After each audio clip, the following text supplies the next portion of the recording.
here we have one of the drills that we do here at Katalyst to work on our elbows and our headbutts. Whenever we can, we try to train with live resistance. Now, this is not full-on fighting, not full-on contacting my partner's head. We're not trying to give each other concussions. The helmets are merely here to prevent contusions, abrasions, and cuts from happening to his face and his head.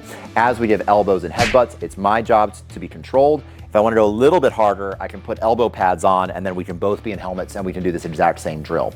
Obviously, you could add striking to this as well with boxing, but we're going to focus on this modality right now.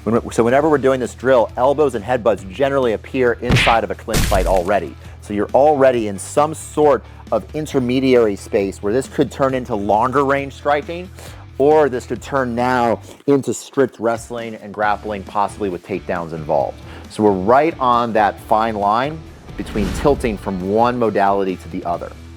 So we want to use this as a transitional space, and what RJ is going to do is RJ has a goal and I have a goal. This is what forms a oppositional drill, and this is what assault is like. He has a goal, I have a goal. It's not cooperative in any way. We're going to start off in a neutral clinch, so 50-50. We have the back of each other's heads here.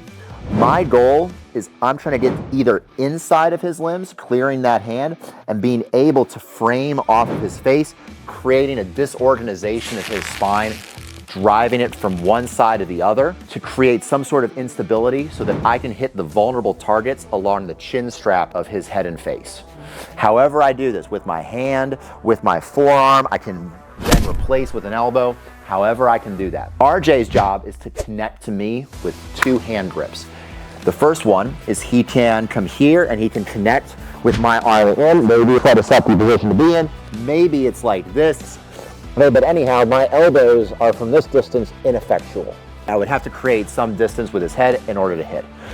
The second one is he can grab the top of my head and leverage me down and put his chest on top of my head, so that it becomes difficult for me to raise my head up, can't throw elbows, and he's not that far away from making my hands touch the mat and turning this into a grappling problem or a striking thing for him on top of me. Final one, hardest to get, is double unders underneath the arms with his head either under them or just against my chest here like this. So those are the three meaningful connections that RJ has to achieve during this drill. So any variance of that, and my job is to frame away and keep hitting him with elbows at all times. If he gets a solid grip on me that I cannot easily escape from, we'll call it and we'll reset the drill. So here's what it looks like. So we're gonna start from here. Ready, set, and let's play.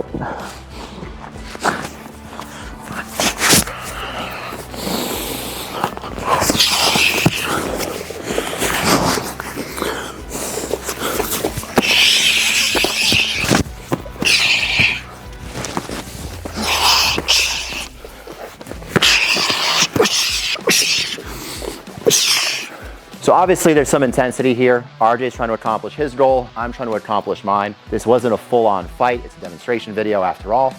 But it would be his job, if this was in class, I would be encouraging him to try to connect to me better.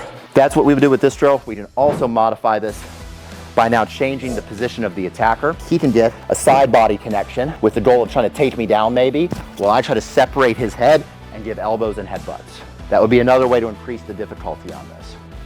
Another way is maybe he gets a chest to back connection on me. And now my goal is to try to use elbows to break connection, be able to rotate toward him, while his job is to pick me up and put me on the ground.